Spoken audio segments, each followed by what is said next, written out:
생각보다 많이 시청해 주셔서 대단히 감사합니다. 오늘도 여전히 음지식물의 몸짓이라는 이 책에서 쓴 가사 도우미 경험에 대해서 오늘은 이야기하려고 합니다. 먼저 제가 오늘은 이렇게 커피를 들고 나왔죠.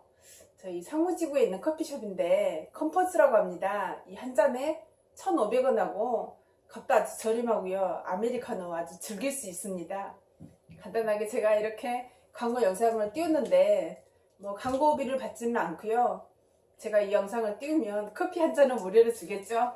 그래서 이렇게 오늘 상무지구에 있는 컴퍼스 치평동에 있습니다. 한번 가셔서 커피 맛도 보시고 아주 아담하고 아기자기한 그런 커피숍이거든요. 한번 와보시기를 바랍니다. 조금 말이 더듬거려도 이해를 해주시고요. 오늘은 이제 가사 도우미에 대해서 이야기를 하겠습니다. 가사 도우미 경험.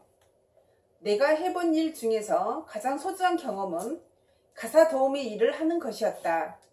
내 주변에 가까운 분이 가사 도우미 일을 하였다. 그가 열심히 살지 않았더라면 나는 그를 따라 일을 하지 않았을 것이다. 어쩌다 한번 따라가서 일을 해보자고 하던 것이 계기가 되어 일을 하게 되었다. 식당 일용직도 좋지만 가사 도우미도 내 삶에 있어서 아주 좋은 전환점을 마련하게 되는 중요한 계기가 되었다.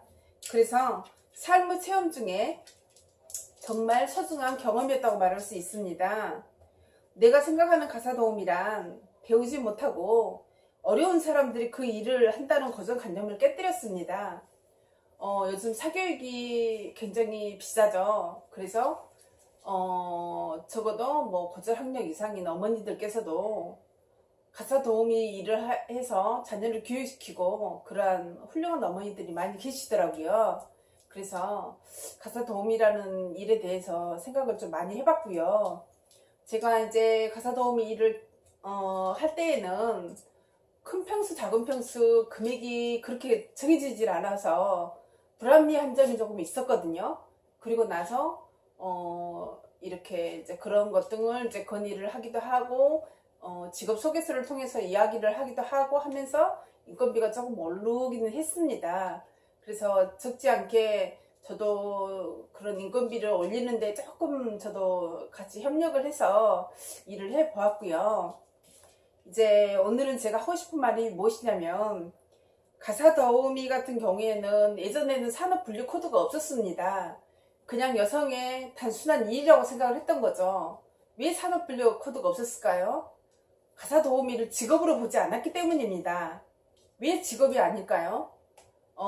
남성들의 모든 일들은 노동 현장에 가면 육체노동에 해당하는 거 다 일로 봅니다. 그렇지만 여성이라는 이유 때문에 가사 도우미를 일로 보지 않았다라는 겁니다. 그래서 산업 분류 코드가 불과 생긴 지 얼마 되지 않았고, 또한 산업 분류 코드가 정해져 있다고 하면 그 산업 분류 코드에 맞는 교육과 또한 여러 가지 혜택이 나와야 됩니다. 제가 오늘 말하고자 하는 거는 고용노동청에서 이 가사 도우미에 관련된 노동의 대가에 대해서 정확하게 파악을 하고 있지 않는 건지, 그렇지 않으면 이 부분에 대해서 이 가사 도우미에 대한 직업에 대한 그 분류를 정확하게 하지 않은 건지 정확하게 저는 파악을 해보지를 못했습니다. 제가 부족해서 이런 이야기를 하는지는 모르겠지만 가사 도우미 같은 경우에도 근로시간에 맞게끔 이렇게 국가에서 어느 정도 인정을 해주시고, 또한 이거는 단순 사무직보다 더 일을 많이 하는 노동직입니다. 그런데 여기에서는 단순 사무직이 아닌 단순 노무직으로 분류를 해놨더라고요. 육체노동입니다, 가사 도우미는. 그래서 단순 이렇게 노동직이 아니고 단순 노무직이 아니고 정말 몸을 육체를 써서 힘들게 일을 하는 노동에 분류가 되어야 되고요. 그리고 이 가사 도우미 같은 경우에는 요즘은 교육도 받습니다. 교육도 받아서 집에 파견되어서 어머니들이 또는 맞벌이하는 부부들이 정말 사회생활을 원활하게 할 수 있도록 그런 뒷받침을 해주는 중요한 역할을 하고 있습니다.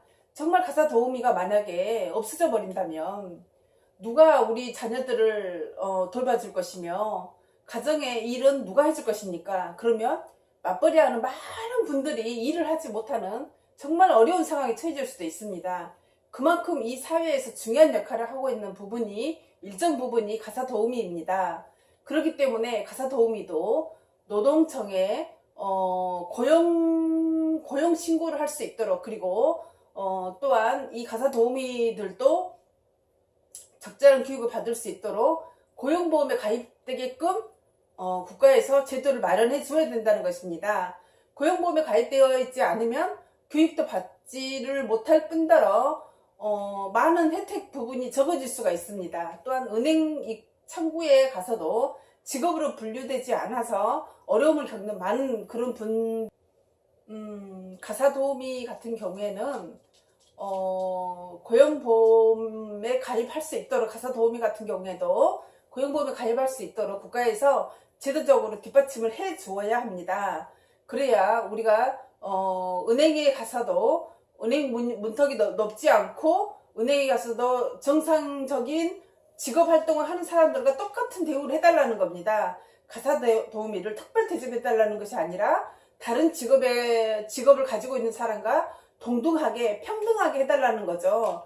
그래서 고용보험에 가입이 되어서 교육도 받을 수 있고 또한 은행에 거래도 할 수 있고 이러한 사회에서 할 수 있는 직업인들과 똑같은 것을 해달라는 겁니다. 이거는 국가에 건의하는 것이 아니라 저희들의 기본적인 권리로서 당연하게 주장하는 것입니다. 그러므로 가사 도우미에 대해서, 직업에 대해서 다시 한번 관심을 가져주시고, 또한 저는 오늘 이렇게 가사 도우미 경험을 통하여서 이러한 또 방송을 할 수 있다는 것에 대해서 굉장히 가사 도우미에 열심히 일하시는 분들께 감사를 드리고자 합니다. 오늘 또 시청해 주셔서 감사합니다.